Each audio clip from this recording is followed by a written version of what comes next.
Good afternoon. Welcome into Beyond the Score. With me today are my guests, Bobby Carter and Jimmy Grashevsky. Guys, thank you for being here. Thanks for having us. Good to be here again. Today we're going to discuss a heated topic that's going on in college football right now, and that is the topic of labor unions, player unions in college sports. Now, Northwestern University, a Big Ten school, they're headed to a vote here in about a couple weeks, which is going to decide whether there's going to be player unions at Northwestern. Now, the players' point of view is that yes, they get their scholarship paid for, and yes, they get treatment while in college. But it's after college that is going to be key because they don't get any coverage once they're done with school. But the NCAA's point is that if you start going down this road, then the kids are going to be choosing a school not on academics, but who gives a bigger check. So I pose this question to you guys: buy or sell player unions in college sports? Bobby?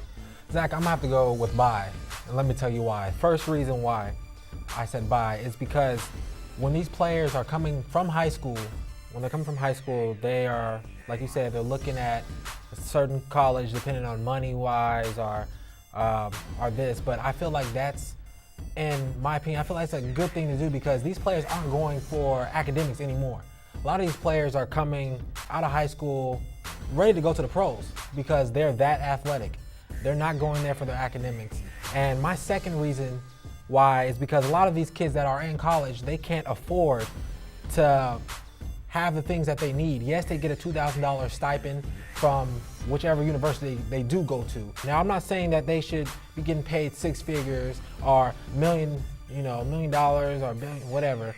I'm saying just give them a little bit more wiggle room so they'll be able to live because these colleges and universities are making so much money on these athletes. Yeah.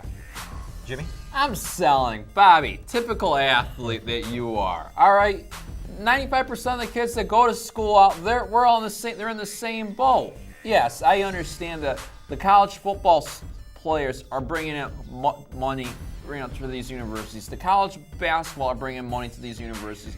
But if we're going to make the football and basketball unionized, what about the rest of the athletes? And there isn't enough money for that go around.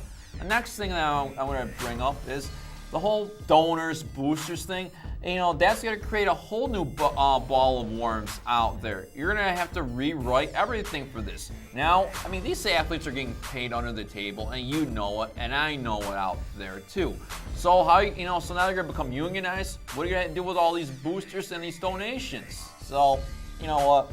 I'm against it. Yeah, and I agree because, with the TV contracts that have been happening as of late, there's so much money going into sports right now with ESPN, the Big Ten Network, the SEC Network that's going to be starting up in August.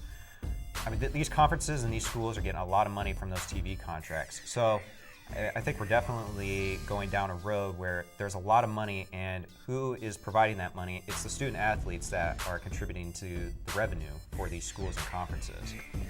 But the thing, Zach, is you're getting all this money from these TV contracts, and the schools are getting it. Why do these athletes need to be unionized? All of a sudden, now if you become unionized, guess what? If you're not playing well, we're going to dump you off your scholarship, or we'll trade you to another school or something like that. You're just creating a whole new ball, creating a Pandora's box for trying to create a union. Yes, we're student athletes. Now you're taking the student part out of this now, all right? Yeah, good point. And then, something you have to also consider too is with the taxes going on if you have a paid employee. Technically, these athletes are going to be paid employees now. So if a player gets injured now, they technically have a right to workman's comp. And that's going to open up a whole new can of worms. So, where's going to be that fine line that we go? Because if they're paid employees, workman's comp is a possibility for student athletes. Well, my thing, first of all, football, basketball, those guys who aren't playing, those guys who aren't on that professional level, they're just there to get their degree. Those guys are still getting paid the same amount as those other athletes. So my thing is, workman's comp, let them get workman's comp because they're already getting that. They're still getting paid. That's my only thing. And what you said, Jimmy, yes, I agree in some kind of way, but I'm still buying because, look, if there wasn't any student athletes, then there wouldn't be this university. No, I understand that, but I just don't think I'm ready to have athletes to have a union. You're gonna have to create a whole new set of rules and regulations, and you just can't say we're Northwestern and we're the football team and we want to be unionized. So no, I'm not ready for that yet. No.